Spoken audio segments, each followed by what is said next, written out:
gitaris juga, performer juga, vokal director, macam-macam. Vokal director, juri juga, ngelola publishing, konsultan, semua ambil. Jadi di Indonesia sekarang ini posisi profesi songwriter sudah bisa jadi jaminan hidup. Ya udah deh, saya kasih lagu, tapi saya juga yang bikinin musiknya ya. Jadi berasal dari lagu saya, jadi saya punya bergening lah. Kalau misalnya jadi hak cipta dan hak master ada di sama-sama. Saya jual sepaket, bukan jual sepaket ya. Saya tawarkan sepaket. Karena karakteristik ini sangat bergantung sama misalnya preference ya, selera. Atau mungkin lingkungan dan lain-lain. Kamu tuh menjadi pencipta lagu itu, kamu tuh mau jadi seniman atau mau jadi profesional. Tujuan berkarya itu yang pertama itu adalah menciptakan keabadian. YouTube Musik Itu Politik bersama orang hebat di samping saya Dede Yusuf, seorang pelaku kreatif, seorang aktor dan yang lebih membuat saya kaget adalah dia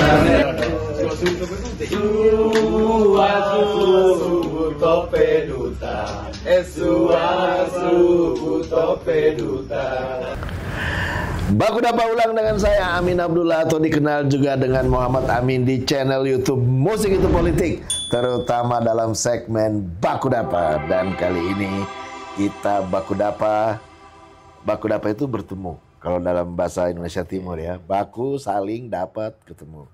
Dan kita ketemu dengan Bambi Nur, seorang songwriter, komposer. Lu bukan cuma songwriter, komposer ya? Ini gue lihat ini ada pencipta lagu, penata musik juga. Iya, arranger juga, musik produser juga, gitaris juga, performer juga, vokal director, macam-macam. Vokal director, juri juga, ngelola publishing, konsultan, semua ambil. Semua ambil pokoknya. Maruk apa 360 derajat? Pokoknya palu gada. Tetapi memang ada konsep 360 derajat kan, musisi kan. Musisi 360 derajat, dia sebagai publisher, dia sebagai produser, dia ini lagunya sendiri. Benar kan? Benar. Selama ada skill, pengetahuan, experience-nya juga pasti bisa dapat opportunity itu juga. Jadi dia bukan hanya mengandalkan lagunya, tapi dia ngerti bisnisnya. Dia dari hulu ke hilir, jadi akhirnya dia berperan di situ. Jadi musisi sekarang emang perlu mengerti bisnis gak sih? Oh sangat ya? Sangat dong. Jadi nggak sekedar dari sisi seni, tapi juga dari sisi bisnis, komersial. Nah, ini sebenarnya mengapa Bambi Nur ini penting menjadi tamu podcast dari Baku Dapa ini, karena beberapa lagunya kita tahu sendiri hits ya. Seperti misalnya Alhamdulillah. Jodoh Pasti Bertemu, oleh Afgan, Dia, Wajahmu, Mengalihkan Duniaku. Yang Cherry Bell juga tuh yang paling ini ya. Ya, Love Is You, Diam-Diam Suka. Alhamdulillah ya. Nah, pertanyaan pertama gua, dengan pengalaman Bang Bambi Nur yang sudah artinya beberapa lagunya hits ya. Jadi di Indonesia sekarang ini posisi profesi songwriter sudah bisa jadi jaminan hidup? Sebenarnya sih kalau misalnya kalau misalnya pencipta lagu itu bisa menghasilkan karya yang akhirnya bisa diterima sama masyarakat, dan itu nggak cuma satu karyanya, mungkin banyak karya yang kemudian berhasil dikomersialisasi, diterima masyarakat, itu sangat menjanjikan. Bahkan pencipta lagu itu bisa menikmati hasil jerih payahnya tanpa harus berjerih payah lagi. Jadi hanya diam di rumah, duduk passive income. Ini kan impian semua orang kan sebenarnya, mendapatkan passive income. Dan profesi pencipta lagu itu sangat memungkinkan untuk mendapatkan passive income. Karena saya juga udah ngerasain juga gitu. Ngerasain juga ya. Tapi nggak bisa dibocorin tuh berapa. Jangan ya. Rahasia dapur. Tapi sejahtera. Ya alhamdulillah, kalau sejahtera itu kan memang masing-masing orang itu kan punya standar sendiri ya. Tapi alhamdulillah saya sih merasa sejahtera sih. Merasa sejahtera sepanjang ini memang penghasilan saya semua dari musik, dari karya cipta saya. Berarti Mulai dari karya passive cipta income. sampai juga saya juga tadi kan ada menjadi arranger, ada vocal director dan lain-lain. Sehingga ya akhirnya banyak dapur-dapur yang lain gitu. Tapi semua berkaitan dengan musik, karena gini. Kalau saya hanya menciptakan lagu, kemudian saya hanya mendapatkan license fee dari lagu tersebut, itu selesai. Tapi ketika saya, ya udah deh, saya kasih lagu, tapi saya juga yang bikinin musiknya ya. Jadi berasal dari lagu saya, jadi saya punya bergening lah. Kalau misalnya, jadi hak cipta dan hak master ada di sama-sama. Saya jual sepaket, bukan jual sepaket ya. Saya tawarkan sepaket, mulai dari saya bikinin lagunya sampai saya produksi. Nah begitu saya tawarkan sepaket kan nilainya jadi tambah. Iya. Hilirisasi ya. Bukan cuma lagu doang. Ada nilai tambah jadinya. Bukan cuma hak cipta doang ya, hak terkait ada juga. Iya, sampai hak terkait juga. Saya kemudian jadi performer juga. Karena kalau misalnya saya bisa ciptakan lagu, terus kemudian saya ternyata punya potensi bernyanyi juga, ya why not gitu. Kita coba juga. Mungkin saya ciptakan lagu untuk orang, lalu kemudian saya ciptakan lagu untuk saya sendiri. Bersama dengan grup saya, kebetulan saya punya grup namanya 3 Composers. 3 Composers, siapa aja tuh? Ada saya, ada Mario Kacang, ada Tengku Syafiq, dan kami bertiga ini kenapa namanya 3 Composers? Karena latar belakang kami ini Composers sebenarnya. Composers dari karya-karya yang beredar, yang populer di Indonesia, alhamdulillah. Terus kemudian kita collab ya. Kemudian kita bikin lagu bareng-bareng, bikin lagunya bareng-bareng. Terus kemudian kita keluar dan alhamdulillah beberapa dari karya kita diterima masyarakat, alhamdulillah gitu. Iya. Tapi memang harus ngerti industri ya, bro ya. Ya pertama ya sih, memang harus mengerti industri ya. Harus ada wawasannya juga. Tapi juga tidak terlepas dari karakteristik masing-masing dari seorang pencipta lagu ya, atau seorang pencipta. Karena karakteristik ini sangat bergantung sama misalnya preference ya, selera.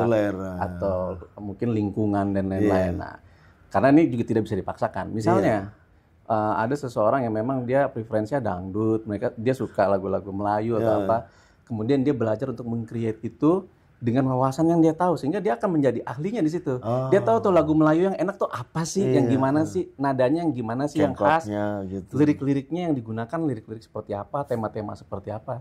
Kan beda kalau kita aplikasiin di musik rock misalnya. Kemudian dia misalnya preferensinya musik Melayu, terus kemudian dia harus loncat ke musik rock atau musik jazz. Itu tidak akan semaksimal, belum tentu semaksimal yang ada di ketika dia harus berpindah genre. Tetapi juga tidak menutup kemungkinan dengan knowledge ya. Dan kemudian ada semacam adaptasi preference, bahwasanya dia bisa Melayu tapi dia juga bisa rock atau bisa musik jazz. Itu juga tidak menutup kemungkinan, sehingga pada akhirnya sebenarnya bisa luas ini sebenarnya. Peluangnya tuh untuk seorang pencipta lagu menghasilkan karya apa itu tidak juga melulu harus melihat industrinya. Kadang dia harus melihat karakternya juga, tapi juga dia bisa melihat industrinya. Makanya saya tuh selalu begini, Pak Amin. Saya tuh selalu begini. Misalnya ditanya ya, kamu tuh menjadi pencipta lagu itu, kamu tuh mau jadi seniman atau mau jadi profesional? Nah ini, seniman atau profesional beda nih Pak. Sudut pandangnya beda. Asik kan? Asik. Ini sudut pandangnya beda. Kenapa? Kalau seniman itu benar-benar dia preferensinya itu sesuai dengan idealismenya, sesuai dengan selera pribadinya, selera subjektif banget. Kalau seniman tuh subjektif. Misalnya nih, saya punya lagu ini harus dibawain sama yang karakter vokalnya R&B misalnya, terus harus cewek, kayaknya nggak cocok kalau cowok nih. Nah tiba-tiba datang orang mau pakai lagu ini tapi cowok, terus juga suaranya juga nggak R&B misalnya, cuman dia bisa bayar. Nah, pencipta tuh bisa, kalau seniman, walaupun mau dibayar berapa, kayaknya gue nggak cocok nih, nggak bisa nih, gitu. Terus seniman tuh bisa gitu tuh, dia milih-milih gitu. Penyanyi yang ini kayaknya nggak cocok dengan lagu gue nih, gitu. Karena dia merasa lagunya ini harus hadir sesuai dengan bayangannya dia, gitu. Bayangannya cita rasanya dia. Tapi kalau profesional beda. Profesional itu, misalnya ada permintaan dari seseorang, gitu kan. Nah, kita harus bagaimana caranya, apakah kita bisa memenuhi permintaan itu atau kita bisa menawarkan yang sesuai dengan permintaan mereka gitu. Nah, ini profesional nih. Misalnya, saya kurang begitu kurang begitu sama lagu dangdut tuh kurang begitu dapat ya misalnya. Soalnya ya. Kurang begitu denger lah gitu, kurang banyak denger lagu dangdut misalnya. Tapi begitu ada permintaan lagu dangdut dan saya rasa saya bisa nih. Saya coba pelajarin dan saya bisa. Nah, itu profesional tuh. Jadi menjadikan ini sebagai profesi. Gitu. Profesional itu bukan hanya patokannya itu adalah ini dijadikan sebagai sebuah pekerjaan. Bukan hanya sebatas meng-create, tapi ini adalah sebuah pekerjaan. Nah, ini profesional nih. Jadi apapun permintaan, siapapun yang nanti nyanyi, bagaimana caranya kita menawarkan bahwa si penyanyi ini bisa membawakan sebuah lagu yang sesuai sama kemampuan dan karakternya. Dan ini saya banyak alamin nih. Mulai dari yang memang suaranya bagus sampai yang sebenarnya belum siap untuk bernyanyi, tapi pingin punya konten nyanyi, pingin, ya kan banyak tuh. Atau pokoknya mungkin masih misalnya terutama misalnya anak-anak anak-anak kan banyaknya suaranya meleset itu.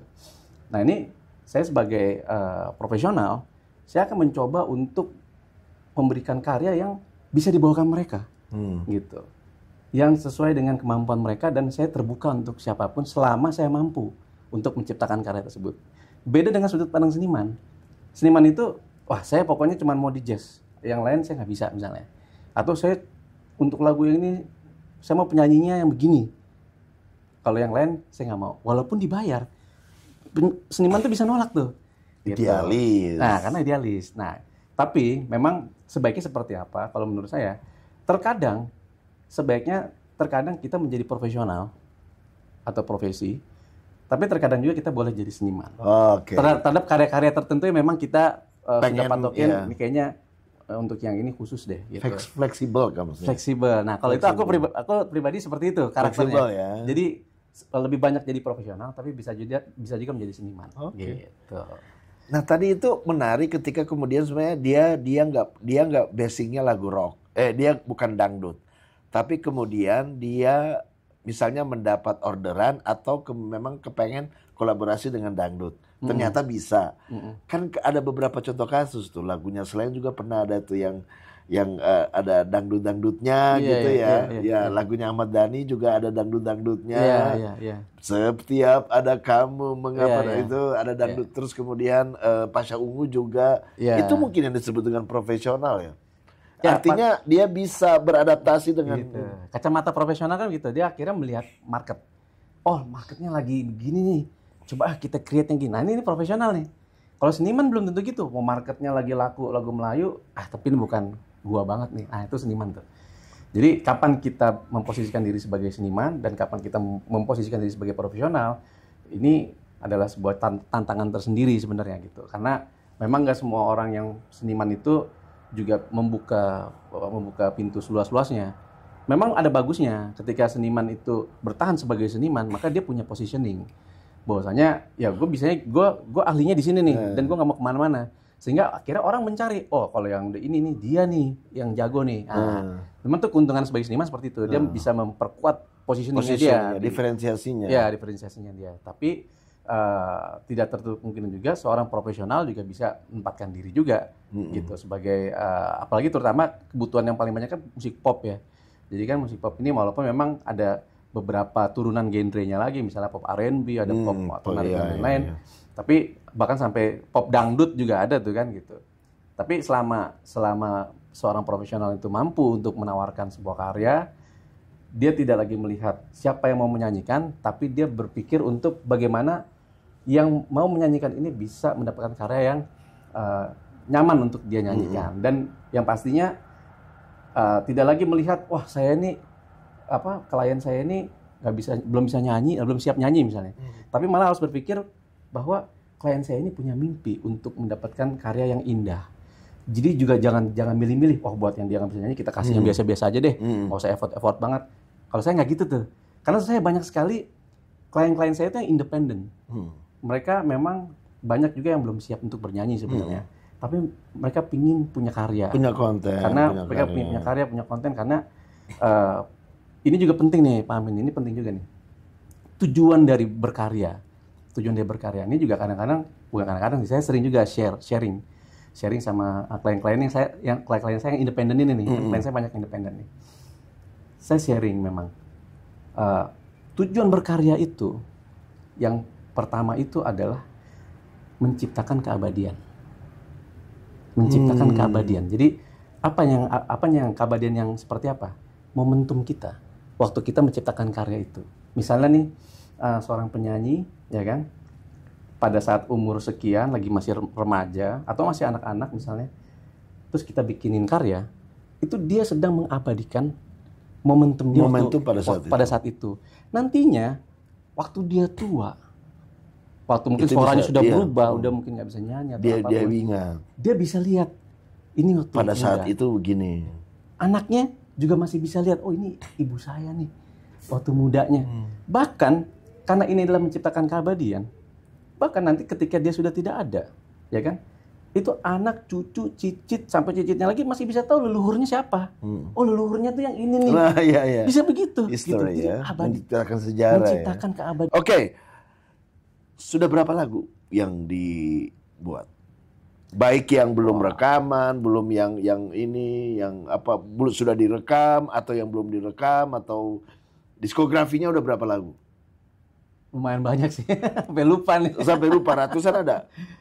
Ada sih, harusnya ada. Ini guys, jadi ternyata untuk menjadi seorang penulis lagu yang besar, terkenal, dan ada yang ini, itu harus ratusan lagu. Nggak bisa cuma 1, 2, 10 lagu terus kemudian nggak ada yang terus kemudian ini. Berapa proses ininya gimana? Proses sampai bisa dapat soul lagu-lagu yang hits itu bagaimana? Berapa lagu dulu baru ada yang hits? Waktu itu kalau untuk lagu hits ya, waktu itu memang pertama kali yang kalau menurut saya waktu itu pertama kali hits itu lagu yang dinyanyikan Dewi Sandra featuring Ryan Bono waktu itu. Jadi judulnya Buktikan. Nah itu kayaknya lagu pertama yang lumayan populer. Bahkan padahal sebenarnya lagu itu tidak dipromosikan sama labelnya Dewi Sandra pada saat itu. Tapi memang dia secara organik banyak yang request di radio, entah bagaimana akhirnya lagu itu jadi populer. Judulnya Buktikan. Kemudian sekarang sudah di reproduction lagi sama Tiara Andini featuring Vidi Aldiano. Terus kemudian tahun waktu Afgan waktu itu. Afgan, terus kemudian berdekatan tuh Afgan, Vidi Aldiano itu sama-sama ngeluarin single ciptaanku. Gitu. Waktu itu Afgan masih yang Jamu Mengalihkan Duniaku, Vidi Aldiano tuh Datang dan Kembali. Nah, mulai dari saat itu tuh saya merasa mereka ini yang mempopulerkan karya cipta saya waktu itu, karya-karya lagu saya. Nah, sebelum itu udah berapa lagu dibuat? Nah, sebelum itu prosesnya udah berapa tahun? Udah banyak, bahkan tapi memang gini, saya juga juga agak, kalau misalnya cerita tentang bagaimana kok saya bisa jual-jual lagu ya gitu ya, atau mungkin menawarkan lagu-lagu gitu ya.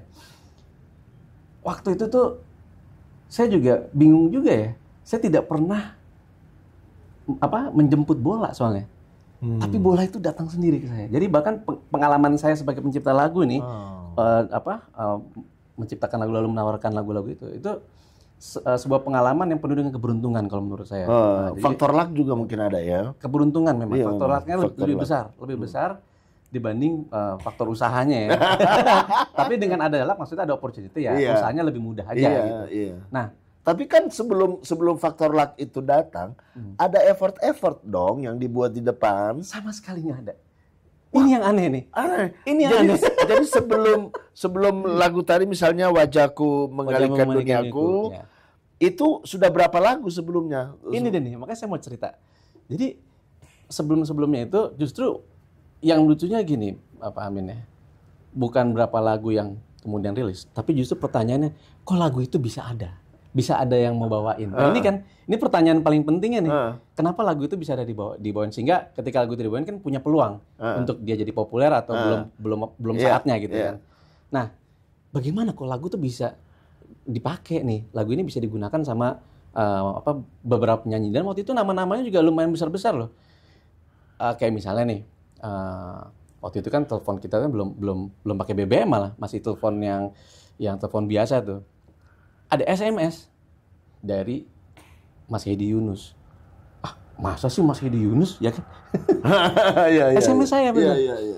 Terus akhirnya ditelepon, dan ternyata emang benar Hedi Yunus. Jadi saya juga kaget, kok bisa ya? Hedi Yunus akhirnya minta lagu, dan alhamdulillah. Tapi bisa kok Hedi Yunus tahu Mas Bambi. Itu pasti dari word by mouth kayaknya. Iya, word by mouth. Itu juga memang magic itu juga itu. Magic tuh word by mouth. Waktu itu saya memang pernah kerjasama sama salah satu anaknya teman mama saya, almarhum teman mama saya. Waktu itu vokal directornya lumayan terkenal, Irfanat waktu itu. Nah, padahal waktu itu memang kenal sama Irfanat pun juga kenal ya karena di studio aja, terus ngobrol dan kemudian selesai. Ternyata mungkin Mas Irfanat juga merekomendasikan saya waktu itu ke beberapa penyanyi gitu kan. Berarti kalau direkomendasikan sudah ada dong lagu-lagu sebelumnya. Ada yang itu karena ketemu di studio itu tuh. Jadi memang banyak keajaiban, banyak keberuntungan. Kan kalau misalnya kan saya kan beberapa kali juga nih. Ini faktor luck, word by mouth. Ya, faktor luck itu kalau saya lihat akhirnya gini.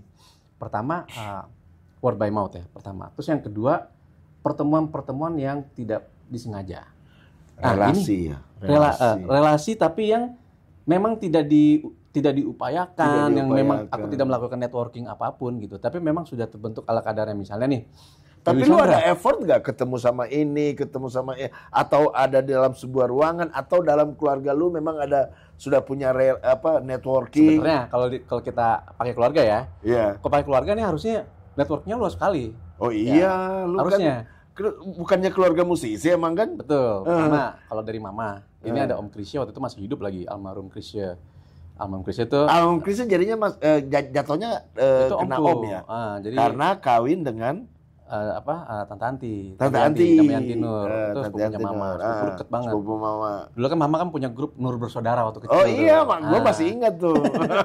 Nah, harusnya kan jaringanku tuh harusnya kalau aku mau nih memanfaatkan jaringan keluarga, networking, harusnya aku bisa kenal sama semua orang. Terus kemudian omku, Om Reddy Nur, ya kan itu studionya dia tuh jadi tempat tongkrongan artis-artis itu. Nah, mungkin di situ letak itunya. Nggak juga. Nggak juga. Ya? Omku yang dari Garis Papa, adiknya Papa, itu Dodo Zakaria almarhum. Wih. Itu juga pencipta lagu hebat. Wah, tapi aku nggak dapet jaringan apa-apa dari dia juga. Zaman 80s siapa yang nggak kenal Dodo Zakaria ya? Betul. Nah, sehingga makanya kenapa penuh dengan keberuntungan, aku analisa tuh keberuntunganku tuh dari mana aja posisinya. Pertama tadi yang word by mouth tadi. Terus kedua ada juga dan lebih banyak juga itu adalah dari pertemuan-pertemuan yang tidak terduga. Kayak misalnya aku punya sahabat nongkrong bareng dan lain-lain, tiba-tiba dia ketemu sama Dewi Sandra pas lagi ada aku. Iya. Akhirnya oke, yuk bikin lagu. Jadi terus kayak misalnya waktu itu siapa lagi ya? Nah, abis itu banyak yang kayak misalnya Mbak Memes tuh nelfon. Itu bukan karena dari mama saya tuh, tapi nggak tahu rekomendasi dari siapa. Mbak Memes, Hedi Yunus waktu itu Sheila Majid, tapi featuring sama penyanyi di sini ya, Mas Chandra Satria waktu itu. Ya alhamdulillah banget Mas Chandra Satria single pertamanya langsung featuring sama Sheila Majid. Bahkan pada saat itu aku tuh belum ngeh tuh kalau Sheila Majid tuh siapa ya? Ternyata dia tuh nama besar sekali di Malaysia gitu kan. Nah itu juga kan beruntung gitu. Terus Afgan itu juga dari pertemuan yang tidak disengaja gitu. Bahkan Vidi Aldiano lebih unik lagi nih. Apa tuh? Gimana tuh ceritanya? Jadi Vidi Aldiano waktu itu lagi bawa singlenya dia yang ciptaannya Om Kinan Nasution, lagu Nuansa Bening. Iya. Itu lagi hits banget tuh. Iya. Terus aku ngeliat TV, terus aku ngebatin gitu. Duh, mudah-mudahan bisa ngarang lagu deh buat Vidi. Tapi nggak tahu caranya gimana. Nggak tahu ngejarnya tapi kemana. Tapi lu kenal sama Vidi? Ditelepon sama produsernya waktu itu, Malala Hamid. Waktu itu Vidi masih under manajemennya Malala Hamid. Ditelepon. Jadi, kok bisa ya? Persoalan ngebatin doang gitu. Afgan, Vidi Aldiano, Calvin Jeremy itu semua juga sama. Prosesnya tuh aku tuh hampir jarang yang jemput bola tuh, jarang banget. Makanya ketika aku jadi pembicara di beberapa, mungkin jadi dosen tamu atau menjadi pembicara, dan ada yang bertanya gimana sih caranya tuh supaya bisa, kalau mereka kan bahasa tanda kutip kan lagu itu seperti dijual kan. Bagaimana sih cara jualan lagu gitu. Nah, terus aku selalu bilang waktu itu di Institut Musik Indonesia aku bilang, terus kemudian di SAE juga waktu itu ada workshop juga, talk show juga, aku juga bilang bahwasanya pengalamanku itu tidak bisa dijadikan referensi. Karena pengalamanku itu penuh dengan keberuntungan. Iya. Tetapi aku bisa menjelaskan, seandainya aku tidak seberuntung itu, apa yang akan aku lakukan. Jadi kira-kira apa yang akan aku lakukan? Tapi kan ini kan hanya berdasarkan logika aku aja. Seandainya aku tidak seberuntung ini, kira-kira aku bakal ngapain gitu kan. Nah, barulah aku pakai teori dan beberapa metode yang menurutku masuk akal. Gitu. Misalnya contoh, pada saat itu memang kita zaman udah mulai ini ya, internet ya. Jadi kita udah tahu lah kita bisa browsing segalanya lewat internet. Nah, saya bilang dulu masih zaman CD. Kalau misalnya saya tidak seberuntung itu, pertama saya harus tahu dulu nih saya mau ciptain lagu buat label siapa? Label apa? Karena label itu akan memproduksi banyak artis kan. Saya harus tahu nih label-label itu apa aja. Nah, caranya apa? Saya datang ke toko CD, saya liatin tuh CD ini labelnya apa, CD ini label. Kalau misalnya ada artis manajemennya siapa, catat segala-segala. Kemudian saya akan searching itu di internet. Mulai dari labelnya, saya akan screening sampai alamat labelnya sekalipun, gitu. Sampai nanti di label itu ada namanya INR, ya kan, Artist and Repertoire. Dialah orang yang pertama kali men-screening materi-materi yang masuk, lalu kemudian memutuskan materi apa yang akan digunakan untuk produksi kan.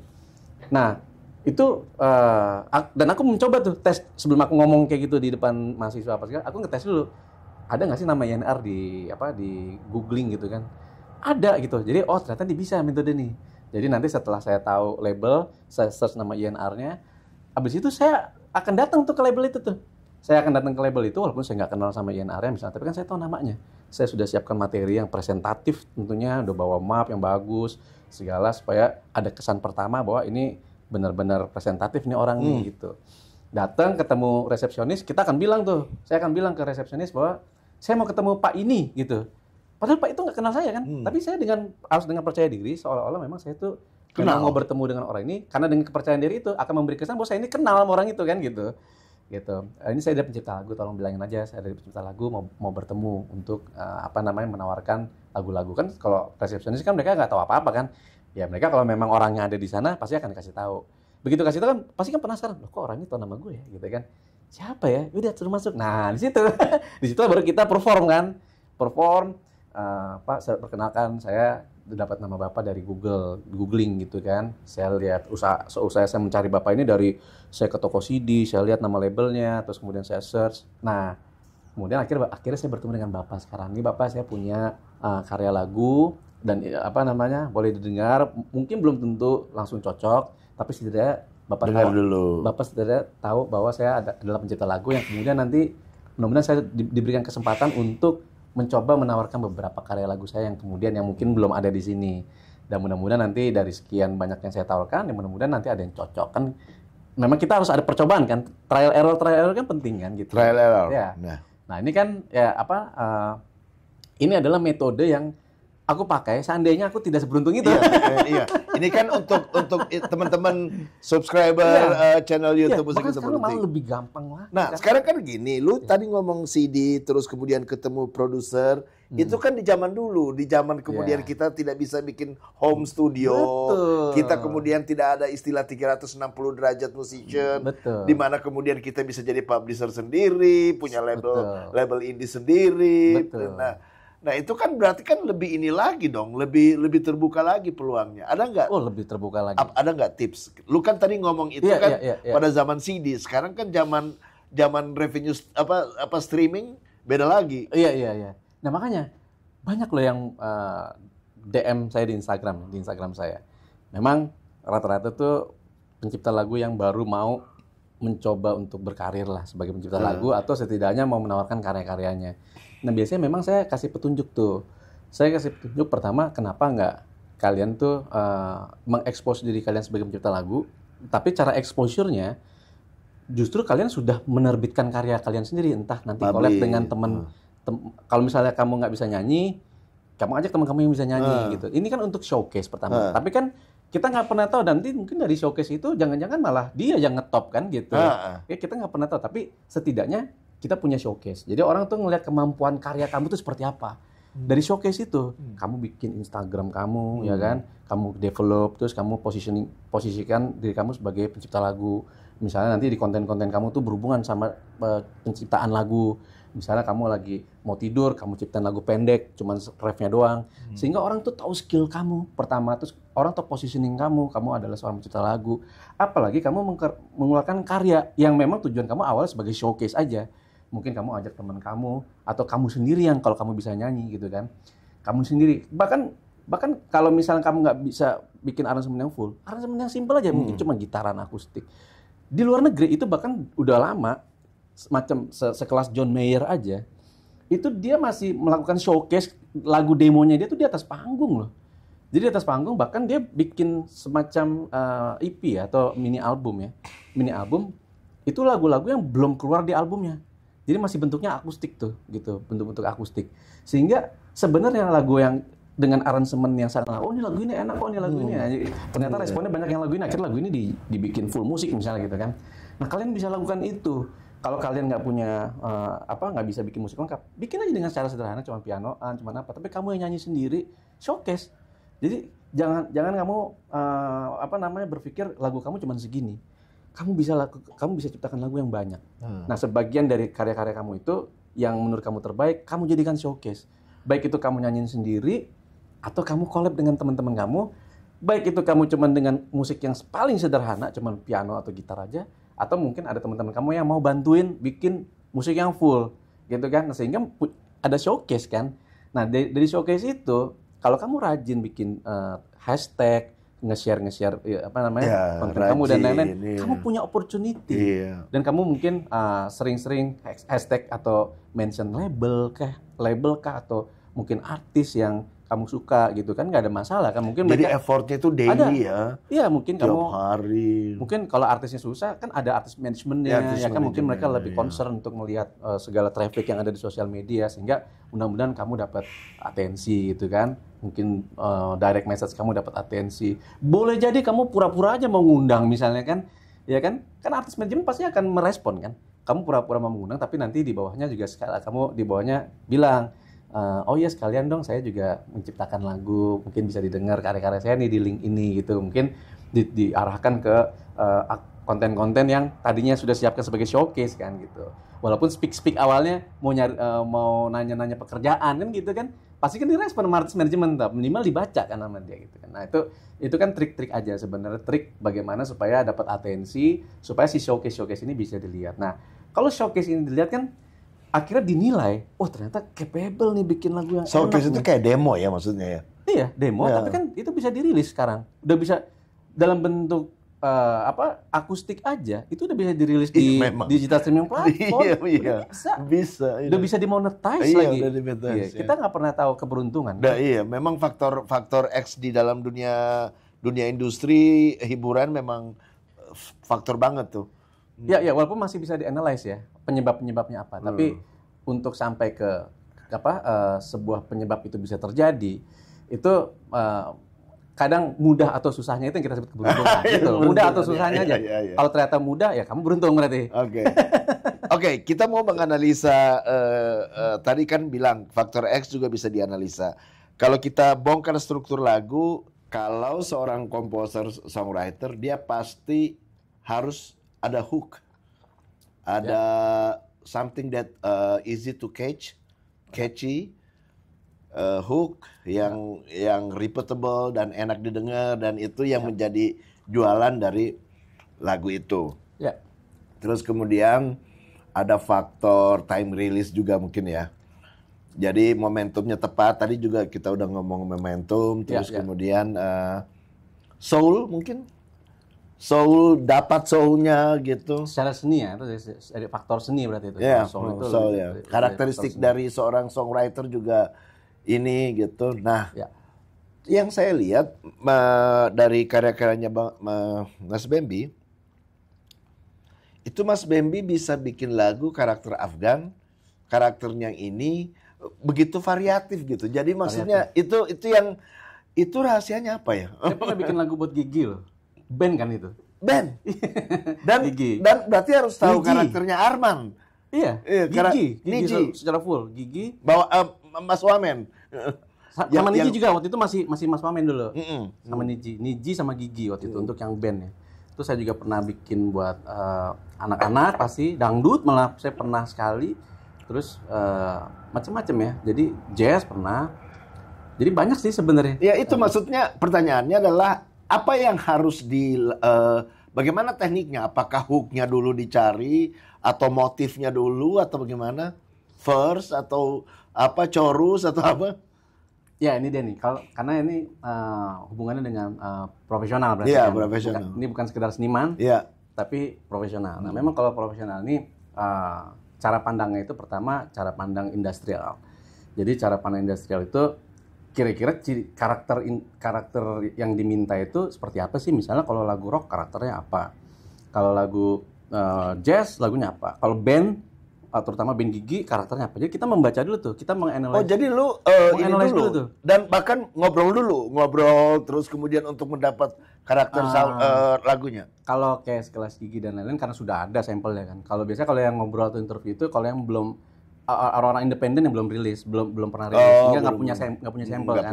Sehingga kita harus godok dari awal nih gitu. Tapi kalau ya kayak sekelas Gigi, sekelas Niji itu udah kelihatan lah mereka punya karakter kan gitu. Sehingga tinggal kita analyze, oh dia seperti ini, terus baru kita dari pengetahuan itu baru kita bikin dari sisi seninya gitu. Jadi seninya nih terarah.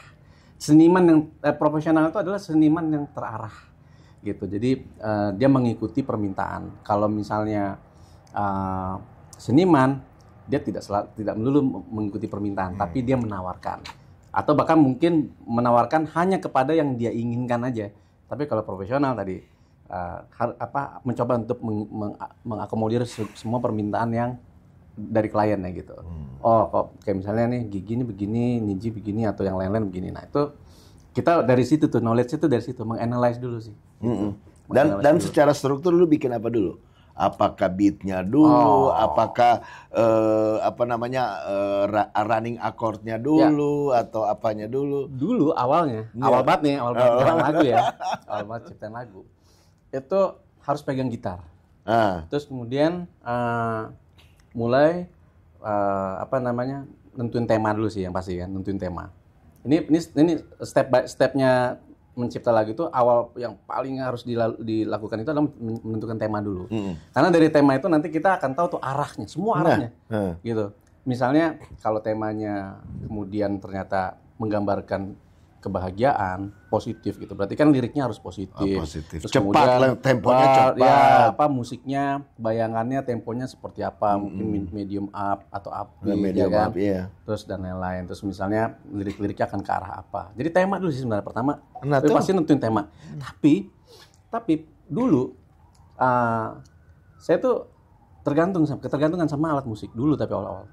Ya ketika saya bikin lagu, saya udah tahu temanya apa, saya udah tahu ini akan beat kah atau ballad kah atau apa, saya udah tahu.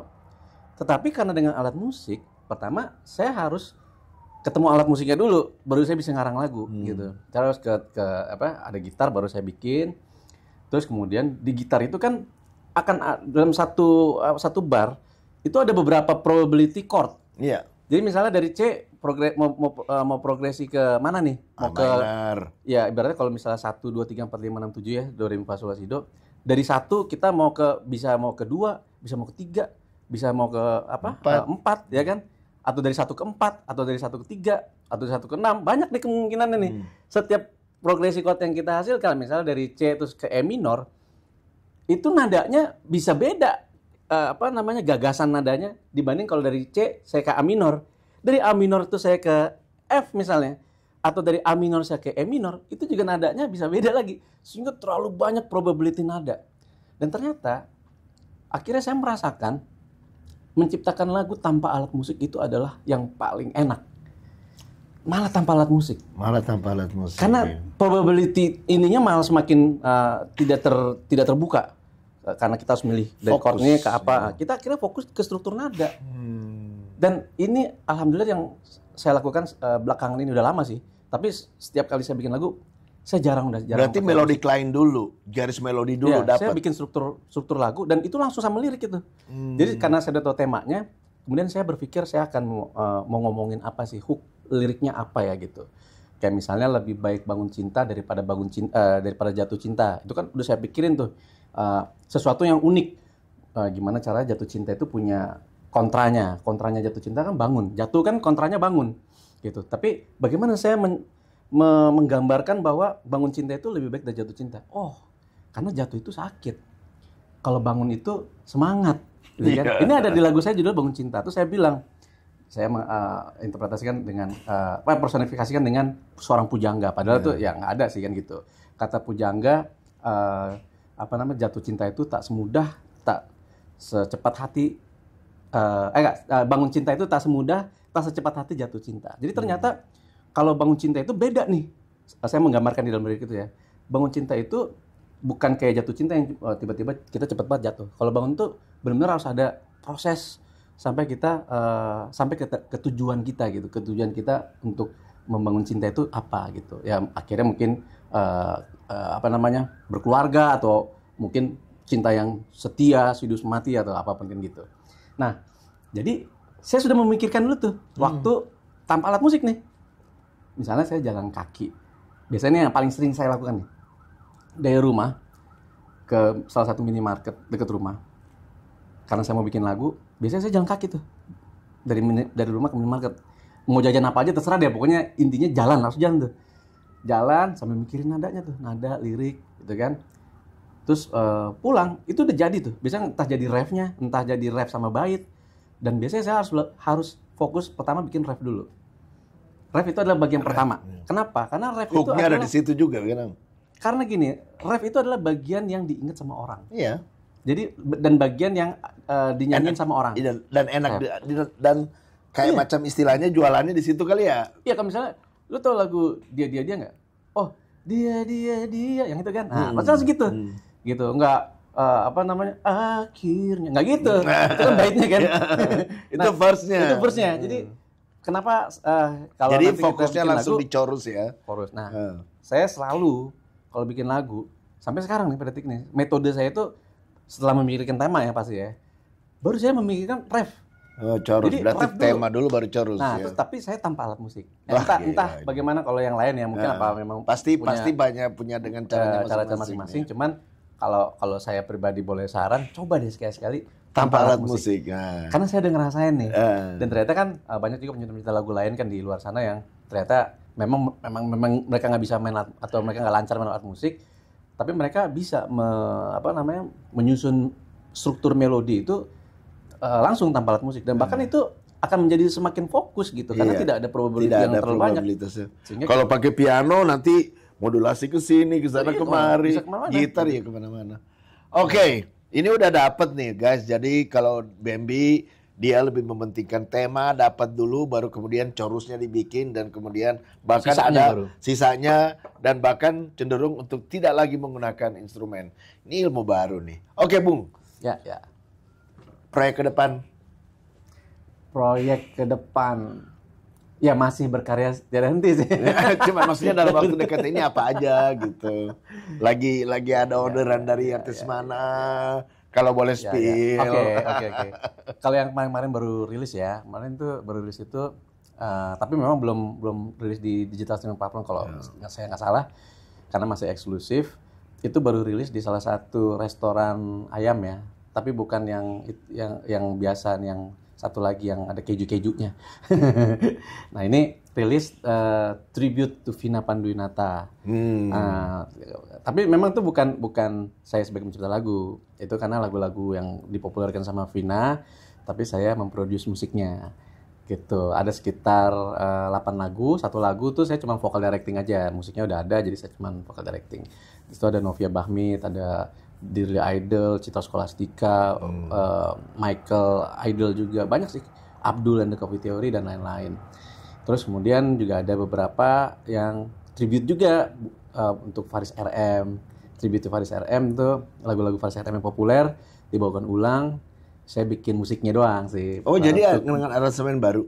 Ya, saya bikin musik tuh. Mas Budi Oris waktu itu, terus sama Farel Prayoga. Terus saya juga Farel Prayoga yang anak kecil itu. Oh iya, udah lama menghilang ya. Iya. Dia bawain lagu apa namanya, judulnya lupa ya. Itu pernah dipopulerkan sama Om Kinan dulu awalnya. Gitu. Nah terus kemudian saya juga lagi banyak berkecimpung di industri musik anak. Gitu, industri musik anak. Ini ceruk juga tuh ya? Ceruk juga. Jadi saya ternyata berhasil menguji diri saya, ternyata saya bisa bikin lagu-lagu anak. Karena lagu anak nih beda ini perspektif temanya, apa namanya register suaranya juga pasti beda. Perspektif temanya, pertama perspektif temanya. Tema ini kan anak-anak, kita bukan nggak boleh sih, kita membatasi supaya jangan sampai tema yang dipakai kakak-kakaknya ini masuk ke dunia anak. Nanti anaknya cepet dewasa jadinya, gitu kan, kecepetan karena dia menyanyikan lagu yang justru lagu kakak-kakaknya atau ibu-ibunya gitu kan. Nah ini perspektif yang baru, terus kemudian juga gaya musiknya, walaupun aku coba menghadirkan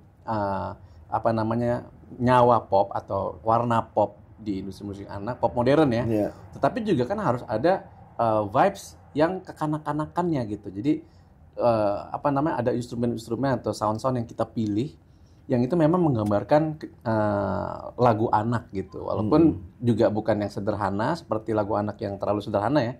Tapi juga tidak menghilangkan ciri khas dari sebuah lagu anak gitu. Nah, ini udah cukup banyak juga aku bikin, ada yang bahkan ada yang album, ada yang single to single, banyak juga sih, lumayan banyak sih kalau untuk lagu anak dan saya sangat menikmati sih. Apalagi kita lagi ini ya kebanjiran Jumbo lagi naik ya, terus kemudian lagunya Tante Vina yang dulu yang dibikin, saya lupa siapa penciptanya, yang bocah kecil. Kumpul Bocah. Itu lagu Omku tuh. Lagunya Doza Zakaria Almarhum. Oh, itu makanya gue bilang tadi lagunya siapa. Tapi itu di Tribute to Vina juga aku rearrangement juga lagu itu.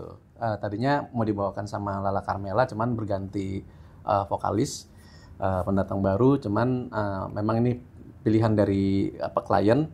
Ya sudah, akhirnya kita sempat retake vokal. Dan ya ada versi yang lain selain yang Kumpul Bocah yang dibawakan Malik juga bagus, tapi juga ada versi yang lain, cuman hanya sayangnya mungkin belum ada di digital streaming platform ya kalau nggak salah, tapi akan segera ada sih karena mungkin eksklusif dulu di restoran-restoran itu, baru setelahnya mungkin akan rilis di streaming platform mungkin ya gitu. Wah, tidak terasa kita ngobrol tentang komposisi, komposer, songwriter, dan kemudian metode dan bagaimana faktor luck, banyak banget ya kita omongin tadi ya, word of mouth, terus kemudian metode tanpa alat, terus kemudian fokus pada tema dan kemudian diterjemahkan menjadi ref kemudian sisanya. Kata-kata terakhir untuk menyemangati para komposer kita, para songwriter kita bahwa ini bisa memang menjadi profesi di tanah air kita. Ya, pertama sekarang adalah eranya industri kreatif.